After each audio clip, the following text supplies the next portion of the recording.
Oi, gente, meu nome é Helena e hoje eu tô aqui pra falar dos livros que eu li em março. Eu achei que eu tinha lido pouco, mas assim, eu não sei que pouco é esse que eu tô achando. Porque eu li 6 livros. E ler 6 livros é bastante coisa num mês, sabe? Eu acho que eu tava com um parâmetro de a vida na pandemia, de eu ficar um mês sem estudar, sem sair de casa, sem fazer nada, e ler 10, 15 livros no mês. Agora que eu estudo, as minhas aulas estão voltando ao presencial, completamente normal, né?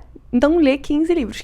15 livros, o que é 15 livros? Um livro a cada 2 dias. Estamos aqui, eu li 6 livros, muito bom. Não vou falar, podia ter sido melhor. Podia, mas também podia ter sido pior, entendeu? Então, estamos aqui com uma quantidade legal de livros que eu li esse mês. Antes de começar, lembrando que se você gosta desse tipo de conteúdo e de mim, não se esquece de curtir, se inscrever caso você não seja inscrito e compartilhar esse vídeo para outras pessoas que você acha que vão gostar também. Lembrando também que todos os livros que eu vou citar aqui vão estar linkados na descrição, então caso você se interesse por qualquer um deles, por favor, compre com o meu link. Tem link da Amazon, da Submarino e da Americanas. Pode comprar qualquer coisa, não precisa ser só livro, que você me ajuda com uma pequena comissão, sem mudar no valor para você. E se você quer me ajudar, mas você esquece, a dica é salvar o link no navegador, que aí quando você vai nesse site, já vai direto pro meu link. Antes de comprar qualquer coisa, também não se esqueça de checar o Cuponomia. É um site de cupons e cashbacks que tem mais de 2.000 lojas parceiras. Eles têm um aplicativo onde os cupons são atualizados primeiro. Então, antes de comprar, vocês vão lá, buscam o nome da loja e veem os cupons que têm disponíveis. No aplicativo, eles também têm uma aba de cashback, que é quando você recebe de volta uma porcentagem do valor que você gastou na compra. E eles ainda têm uma extensão no Google Chrome, que quando você entra no site, ele já avisa os cupons e os cashbacks disponíveis. Se inscrevendo pelo link que tem aqui na descrição, você já ganha uns R$5 para poder resgatar depois. Começando aqui minhas leituras,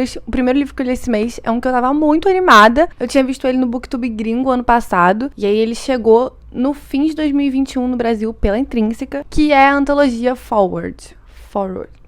Essa palavra. Antologia é um livro com vários contos sobre um mesmo tema, mais ou menos. E nesse a gente tem contos de 6 autores, 3 que eu já conhecia e 3 que não. Assim, conhecia, mas não tinha lido. Que são Blake Crouch, N.K. Jemisin e Veronica Roth. E eu não conhecia Amor. Eu acho que não deve falar Amor o nome dele, mas se escreve Amor. Amor Taulis, Paul Tremblay e Andy Weir. Como são histórias diferentes, eu vou falar um pouquinho de cada conto e a minha opinião sobre eles. Primeiro falando do tema da antologia, que é basicamente tecnologia e essa tecnologia evoluindo a níveis que a gente não tem atualmente e como que a nossa sociedade vai reagir a isso. O primeiro conto se chama Summer Frost, é o do Blake Crouch. É sobre uma personagem de um videogame que criou consciência. Ela basicamente virou uma inteligência artificial. Então as pessoas dessa empresa do videogame tiraram ela do videogame e começaram a desenvolver ela como uma inteligência artificial. Mas assim, é a discussão que sempre tem com inteligência artificial, né? Até onde que essa inteligência vai? Ela é uma coisa infinita. Obviamente ela supera a inteligência humana, só que quanto é pra gente ter medo disso, é pra gente aproveitar? Ela tem consciência? Ela tem humanidade? Eu gostei bastante desse conto, como todos do Blake Crouch. Tomou uma vertente mais de ação, assim. Eu já li Recursão e Matéria Escura dele, e eu não curti muito a escrita, mas aqui eu acho que melhorou muito. Se eu não me engano, é a coisa mais recente que ele já escreveu. Então eu gostei bastante, foi um dos meus favoritos. O próximo eu acho que foi o meu favorito, que é Pele de Emergência, da N.K. Jemisin. Pra quem não sabe, ela é escritora de A Quinta Estação, que é um dos meus livros favoritos. Eu não sei explicar nem o conceito desse aqui. Basicamente, esse ser vive num planeta que não é a Terra, porque a Terra foi extinta. Teve muitos problemas climáticos e desastres naturais, então essas pessoas basicamente entraram numa nave e fugiram para um outro planeta. Só que nesse planeta, eles precisam de uma coisa, que eu não lembro exatamente o que é, para continuar sobrevivendo. Então, de vez em quando, eles pegam alguém e mandam pra Terra, porque só tem isso lá na Terra, para coletar esse material e levar de volta para esse planeta. É tudo tão diferente nesse planeta, porque é como se eles tivessem saído da Terra há centenas ou milhares de anos. Então, as coisas evoluíram de uma forma diferente. Então, o nosso protagonista, ele não tem pele. E isso é uma coisa normal nesse planeta. Então, pelo que eu entendi, ele é tipo sangue e órgãos e essas coisas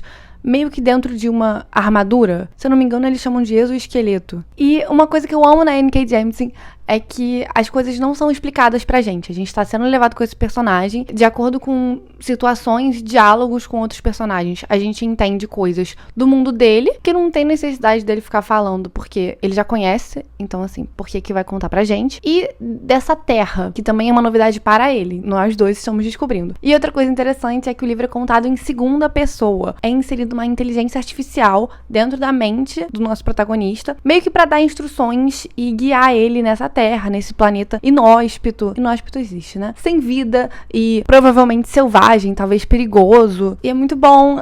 A forma que é contada é ótima, a história em si é ótima, o conceito é incrível. Gostei muito. N.K. Jemisin, como sempre, fazendo tudo. Depois é Arca, da Veronica Roth. pra quem não lembra, é que escreveu a série Divergente, que inclusive eu amava muito quando eu era mais nova. De novo, a Terra está acabando e as pessoas estão evacuando o planeta. Mas dessa vez tá todo mundo saindo. Só tem poucas pessoas na Terra atualmente e elas estão catalogando plantas e espécies de animais. E a nossa protagonista categoriza flores. E esse, ao contrário dos outros que tem uma pegada mais de ação e mistério e terror, às vezes, é mais quieto e é mais introspectivo, é uma coisa mais drama, assim, sabe? Essas pessoas lidando que elas vão entrar nessa nave com todas essas espécies de plantas e tal. Então, assim, lidando com a mortalidade, né? Eu não gostei muito desse, não. Eu entendi a intenção, só que, sei lá, tinha muito papo de botânica, papo técnico mesmo, sabe? Então, assim, deu pra ver que a Verônica fez a pesquisa dela, mas tava tudo passando pela minha cabeça, assim, não tava absorvendo nada, então, podia ter passado sem ler. Depois, você chegou ao seu destino do Amor Taulis. Se eu não me engano, ele é um autor de terror, mas eu nunca li nada dele. Nesse conto, é um cara que ele tá indo meio que numa clínica de fertilidade, só que ela meio que mexe com a genética. Mas assim, ela não mexe com a genética, tipo, o seu filho vai ter olho verde que nem o seu, ou castanho que nem da sua esposa, ou cabelo cacheado, ou cabelo liso, ou predisposição pra matemática. Não, eles conseguem meio que mapear como que vai ser a sua vida, sei lá, até os 30 anos. Vai ser uma pessoa com muita ambição no colégio, mas que essa chama vai se extinguir muito rápido. E aí você vai ser um trabalhador meio medíocre, mas vai ter uma família feliz. Eles conseguem prever isso. E aí esse cara vai lá, ele acha meio estranho, e depois ele vai pra um bar pra ficar refletindo sobre esse assunto. Eu tava achando muito interessante essa ideia inicial. A gente vê, né, essas possibilidades de vida do filho que nem foi minimamente concebido ainda. E eu tava achando interessante. Mas a partir do momento que ele foi pro bar, eu sinto que eu perdi alguma coisa. Eu não entendi. Eu acho realmente que aconteceu uma reviravolta ali que eu não peguei. Teve um comentário ali de alguma coisa que eu entendi. E aí teve o final. Mas, sei lá, me perdeu, assim, na segunda metade. Então, assim, caso alguém tenha lido e quiser me explicar, tem uma coisa que eu entendi. Mas se for só isso, achei meio chato e meio anticlimático. E a parte do início só tava legal. Às vezes podia ter parado ali, sabe? Depois, a última conversa do Paul Tremblay. Ele eu sei que é um escritor famoso de terror, mas também não li nada dele. E esse é muito legal também. É sobre um cara que acorda num quarto escuro. Ele tá muito fraco, ele não consegue enxergar, ele não consegue se mexer direito e ele sente muita dor. Ele não pode sair desse quarto, porque ele tá muito fraco. E tem uma voz falando com ele, botando comida no quarto dele, come essa comida, colocou uma esteira, se exercite. E aí colocando também objetos, por exemplo, blocos de madeira, para também treinar a coordenação motora. E esse homem entende que essa pessoa que tá falando com ele tá cuidando dele e que ele não pode sair dessa sala pra segurança dele mesmo. Mas aí ele começa a questionar quem é essa pessoa que colocou ele ali, por que ele não pode sair, por que ele não pode ver essa pessoa. Eu achei esse conto muito interessante, dá 100% pra sentir a tensão de você estar enclausurado num quarto e sem memórias. Eu esqueci de falar essa parte, o cara não tem memórias do que aconteceu com ele e de por que ele tá ali. E esse foi um dos meus favoritos também. Eu acho que é o meu segundo favorito, atrás do da N.K. Jemisin. Foi muito bem escrito, a história, assim, o enredo em si foi bom. O final foi triste, de um jeito bom, sabe? Tipo, era pra ser triste. E me deu vontade de ler coisas do Paul Tremblay. E por último, é Randomizando, do Andy Weir, que escreveu Perdido em Marte. E um outro livro que foi lançado recentemente, que ficou famoso também, que dividiu bastante opiniões, inclusive. E eu não lembro o nome, mas é essa capa aqui. Nesse conto, eu não sei falar sem dar spoiler. Mas basicamente, um cassino tá trocando o seu sistema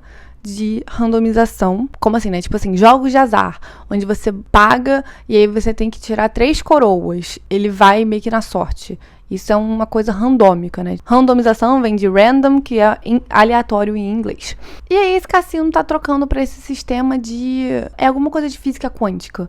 Que assim, não tem como hackear esse sistema quântico. Esse é bem rapidinho, eu acho que é o menor de todos. Tem uma reviravolta no final. Se enchessem mais linguiça e fosse uma novela, poderia 100% ser um filme. É uma coisa meio ação, com reviravoltas e foi divertido. Foi divertido. Mas ao mesmo tempo não é tão memorável, sabe? Concluindo aqui, basicamente, eu gostei bastante da metade e gostei mais ou menos da outra. Então, eu acho que ficamos num 3 estrelas. Recomendo os contos da N.K. Jemisin, do Paul Tremblay e do Blake Crouch.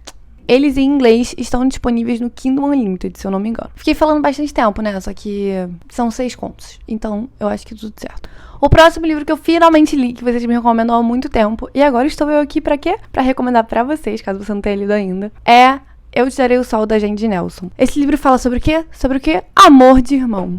Amor de irmão. A gente segue 2 irmãos gêmeos, a Jude e o Noah, que são muito próximos, são muito inseparáveis, mas acontece uma tragédia que leva eles para caminhos diferentes. Aí o livro é contado em 2 perspectivas e em 2 tempos diferentes. O Noah, quando ele tem 13 anos, se eu não me engano, e é um pouco antes dessa tragédia acontecer. E a Jude, quando eles têm 16, e é 2, 3 anos depois dessa tragédia acontecer. É difícil falar sem dar spoiler, mas assim, os 2 competem muito pela atenção dos pais, e eles têm problemas com os 2 pais, e isso gera problemas entre eles. No ponto de vista do Noah, ele tá lidando com questões de sexualidade, porque chegou um menino novo na cidade, que aparentemente quer ser amigo dele, ele não tem muitos amigos, só que aí ele começa a querer mais com esse menino, talvez. E no ponto de vista da Jude, ela foi muito afetada por essa tragédia que aconteceu, e ela também tá lidando com sentimentos de culpa, que tanto pela tragédia quanto por outras coisas. Ela tá numa escola de artes, só que ela sente que ela não tem que estar ali, até que ela conhece um escultor. Ela vai ser aprendiz dele e muda muito a vida dela. Esse livro é lindo. É lindo, lindo, lindo, lindo. Os 2 personagens são artistas, tanto o Noah quanto a Jude. É uma escrita que eu vi algumas pessoas reclamando que é muito poética, que é muito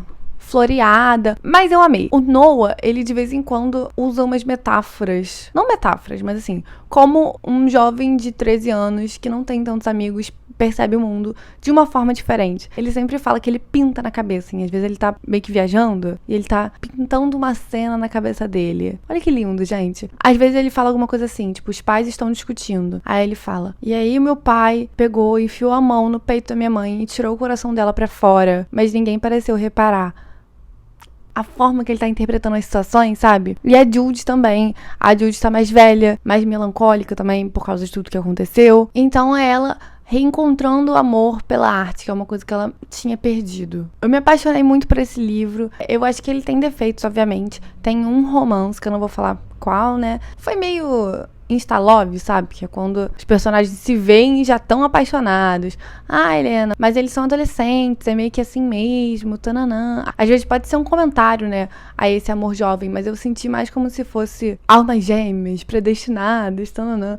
E eu não gostei muito, não. Mas, sinceramente, foi a única coisa que eu não gostei, eu acho. Todas as reviravoltas, pra mim, pelo menos, foram previsíveis. Tem algumas no meio e tem uma bem grande no final. Mas isso não importa, porque não é sobre ter uma grande reviravolta. É um livro sobre família e sobre amor e sobre arte. E é lindo. Eu não decidi se eu vou dar 4 ou 5 estrelas. Se for 4, vai ser realmente por esse relacionamento, que foi uma parte grande do livro. E eu acho que podia ter ocupado menos espaço. Mas é com certeza favoritado. Eu recomendo muito. Chorei algumas vezes. Lindo, lindo, belíssimo. Eu li tanto no físico quanto escutando o audiolivro no Scribd, que é onde eu escuto audiolivros. Tem link aqui na descrição para assinar com 2 meses grátis. Inclusive tá aqui atrás, ó, você vai amar esse livro também. O Céu Está em Todo Lugar, que também é da mesma autora. Então, mal posso esperar para ler, não é mesmo? Muito obrigada a todo mundo que me recomendou. Agora estou eu aqui recomendando para vocês. Leiam Amor de Irmão lindo. Sei lá, acho que capturou muito a sensação de ser jovem. Eu gosto quando os livros fazem isso sem ser irritante. O que me irritou foi aquele romance, mas aí já falei sobre.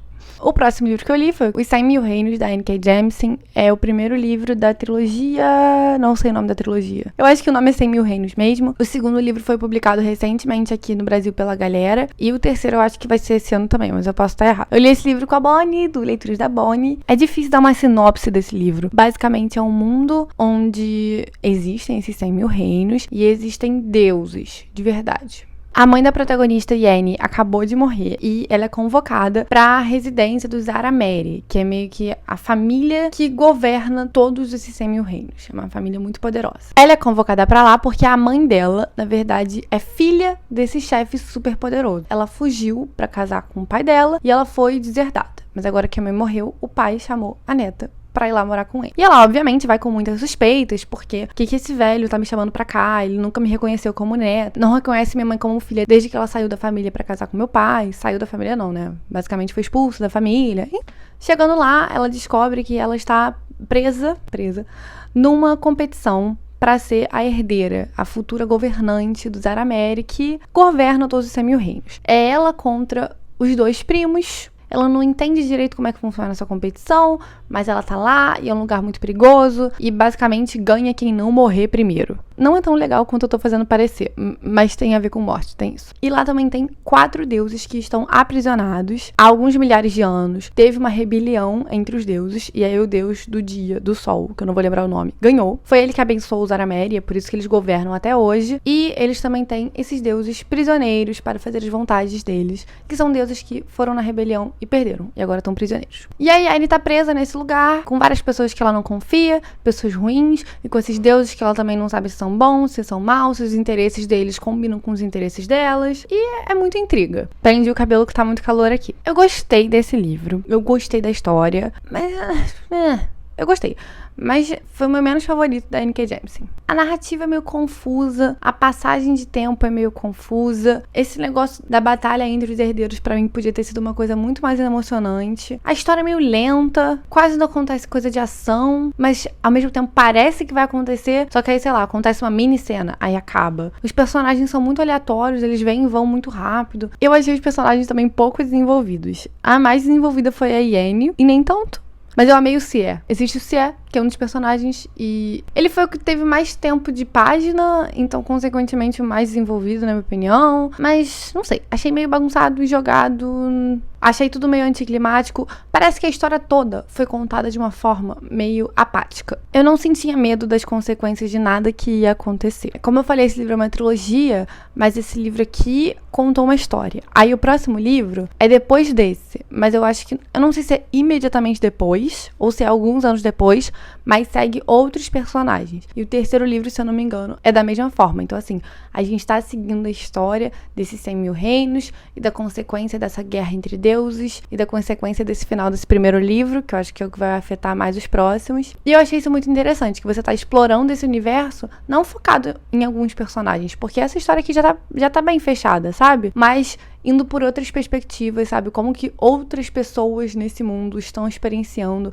o que está acontecendo. Se eu não me engano, esse foi o primeiro livro da N.K. Jemisin, um dos primeiros. Então, assim, dá pra ver que ela tava começando ali a mexer nas coisas. Mas, assim, ainda é bem superior a outras fantasias por aí, que são meio básicas, é isso. Isso aqui não é básico, só achei bagunçado. A ideia tá ali, só que podia estar refinado um pouco melhor. Mas ainda assim é muito bom. Eu acabei dando 3 estrelas, seria alguma coisa entre 3 e 4, se eu desse meia estrela ia ser 3,5. Mas foi 3, acho que foi só porque eu tava com muita expectativa por ser N.K. Jemisin. Mas eu vou com certeza ler o próximo livro e o terceiro também quando lançar. Inclusive, a capa do segundo é muito linda. Toda vez que eu menciono ele aqui no canal, eu falo sobre isso. E essa é a capa. O próximo livro que eu li, depois de muito tempo sem ler essa série, foi com meu amigo Quinta, que é Come Tumbling Down, da Shanna Maguire. Esse é o 5º livro na série das Crianças Desajustadas. No Brasil, a gente tem os 3 primeiros volumes publicados pela Morro Branco. Lá fora, acabou de sair o 7º livro. E eu acho que não tem previsão pra parar, porque eu acho que iam ser 8, só que vão ter muito mais. Enfim, eu não quero dar uma sinopse desse livro, porque ele pega muito dos outros, então eu tenho medo de dar spoiler. Mas vamos lá, falando um pouco dessa série primeiro. É uma série onde crianças encontram portas que levam pra outros mundos. Mundos que encaixam perfeitamente a personalidade delas e quem elas são. Só que por algum motivo, essas crianças foram expulsas de lá. Então elas vivem no internato, escola, basicamente uma escola meio afastada da Eleanor West, esperando aparecerem as portas novamente para elas poderem voltar para casa. Eu li esses livros basicamente pela sensação. A Shanna Maguire é uma autora muito ambientalista e é muito lindo, assim, me dá vontade de estar nos mundos, e a sensação de pertencimento que essas crianças têm lá é incrível. Os meus favoritos são o 2º e o 4º. Esse livro se passa depois dos acontecimentos do 3º livro, mas também pega coisas do primeiro. Eu vou falar coisas que, se você não leu, você não vai entender, e se você leu, você vai entender. Mas é isso, eu espero não dar nenhum spoiler. Vamos lá. A Jack, que é uma personagem que aparece no primeiro e no 2º livro, não está mais na escola da Eleanor para crianças desajustadas. Não vou falar por quê, porque isso é spoiler do primeiro livro. Mas, de repente, uma porta se abre e aparecem carregando ela. Só que alguma coisa está diferente. Alguma coisa horrível aconteceu, alguma coisa que a Jack não está suportando que tenha acontecido, e os amigos dela, que são personagens que apareceram tanto no primeiro quanto no 3º livro, vão ajudar ela a resolver essa situação. Meio que uma jornada, assim, entre amigos. Desculpa, essa sinopse tá horrível, mas realmente tem que ter lido os outros pra pra entender esse. Eu gostei de rever esses personagens nesse livro. E eu gostei pro mundo que a gente foi. Não vou falar pra onde, mas os personagens vão para um outro mundo tentar resolver essa situação. A gente já conhecia esse mundo, só que a gente foi pra partes diferentes desse mundo que a gente não conhecia antes, o que foi legal também. Mas foi basicamente isso. Eu achei a história meio fraca, como uma novela. Foi resolvido muito rápido. Tinham muitos personagens nesse. Tinha 1, 2, 3... 4, 5, 6? 6 ou 7. E tentou focar um pouquinho em cada um e acabou focando mal. Então eu acho que podia ter escolhido só alguns pra focar, né, a história. E tudo se resolveu muito rápido. A gente estava tentando resolver essa situação com uma pessoa do mal. E aí esse conflito foi resolvido em, sei lá, 2 páginas. Então, de novo, que tirasse esse desenvolvimento meio raso de alguns personagens e colocasse nesse final. Como sempre eu gosto, não tem como não gostar dessa série, sempre me pega muito no coração. Então eu acabei dando 3 estrelas, mas eu acho que é o segundo pior. Eu gosto de todos. O que eu menos gosto é o terceiro, e esse eu acho que eu gosto um pouco mais por conta dos personagens mesmo, que eu já conhecia e já gostava de antes. Depois eu li também um livro que eu tô falando aqui, que vou ler um tempão, que foi O Mar Sem Estrelas, da Erin Morgenstern. Esse livro foi lançado ano passado? Ano passado, pela Morro Branco. Eu já li O Circo da Noite dela, que foi descontinuado aqui no Brasil, mas vai ser relançado pela Morro Branco esse ano. Eu sinto que eu tô falando a sinopse errada pra vocês esse tempo todo sobre esse livro. Mas, agora eu vou falar direito, porque eu li e eu sei. O protagonista, Zachary Ezra Rollins, quando é criança, acha uma porta pintada numa parede. Mas é uma porta pintada de uma forma muito realista. E sabe quando você sente, se você tocar naquela maçaneta, a porta vai abrir? Ele sentia isso no coração dele. Mas ele ficou com medo de a porta não abrir. Então ele preferiu não abrir. Gente, sério, imagina não tentar abrir. Eu com certeza ia tentar abrir. Mas enfim. Agora, mais de 10 anos depois, o Zachary tem, acho que 25 anos. 20 alguma coisa anos. Ele acha um livro na biblioteca. E nesse livro, que é um livro de contos, muito estranho. Com vários contos que aparentemente não têm relação com o outro, mas alguns aqui e ali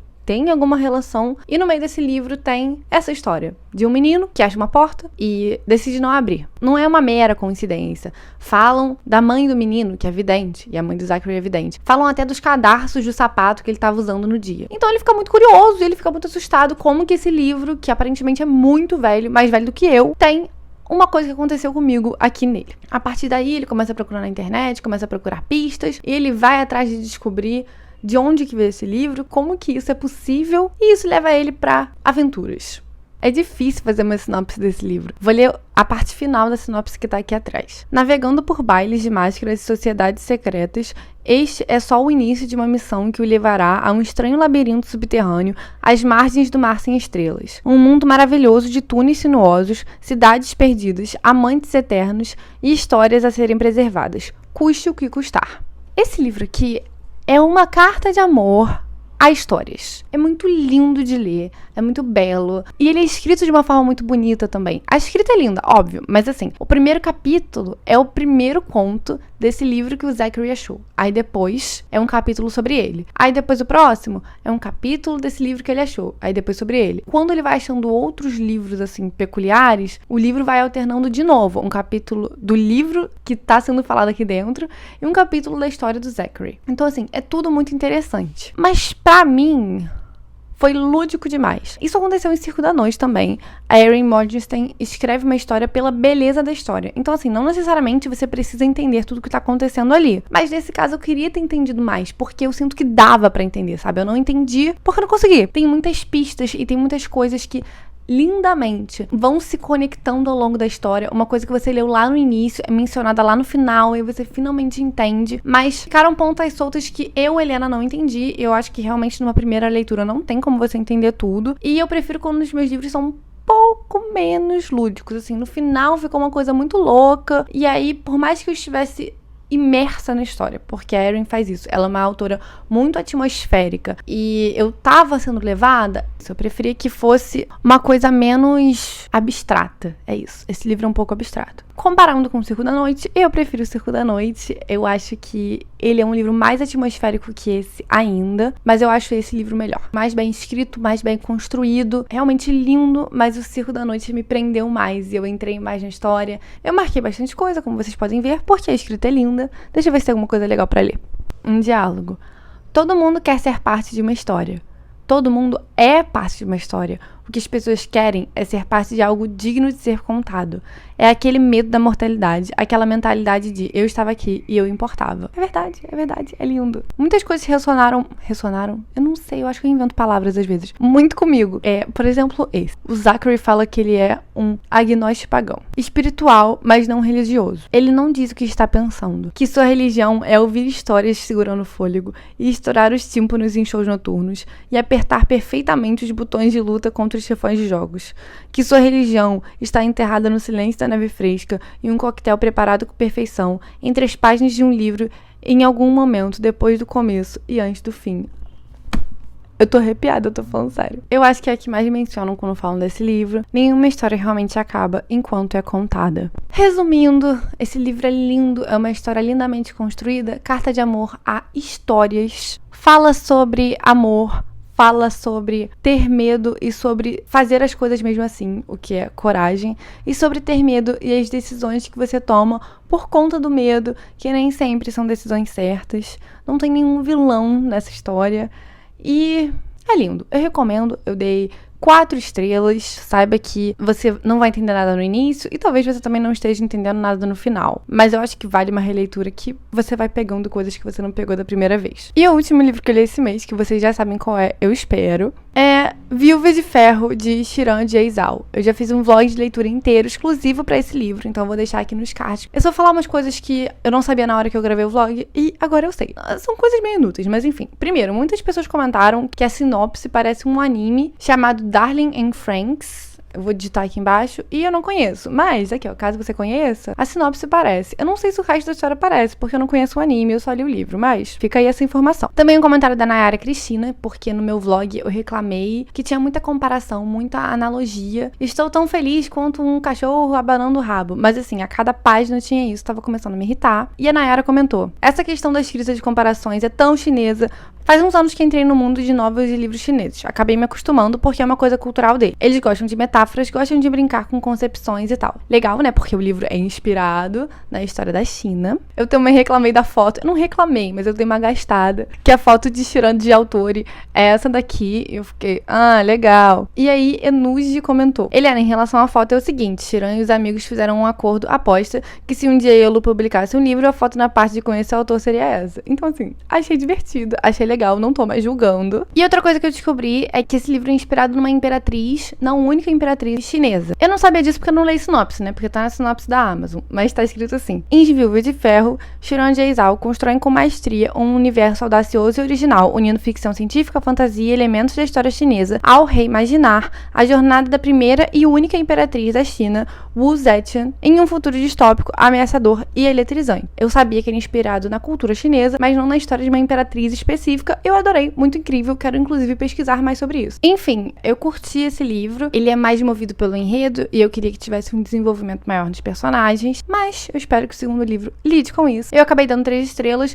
mas o final foi muito incrível e se fosse todo o livro que nem o final, mereceria 4. Pra quem não viu o vlog, recomendo ver, porque eu falo que minhas opiniões ao longo da leitura, o que é muito mais divertido. E foi isso, gente, esses foram os 6 livros que eu li esse mês. Espero que vocês tenham gostado. Me falem aqui nos comentários o que vocês leram em março. Recomendem livros pra mim. E também me falem se vocês leram algum desses livros e a opinião de vocês também. E é isso. Espero que vocês tenham gostado e até o próximo vídeo. Tchau!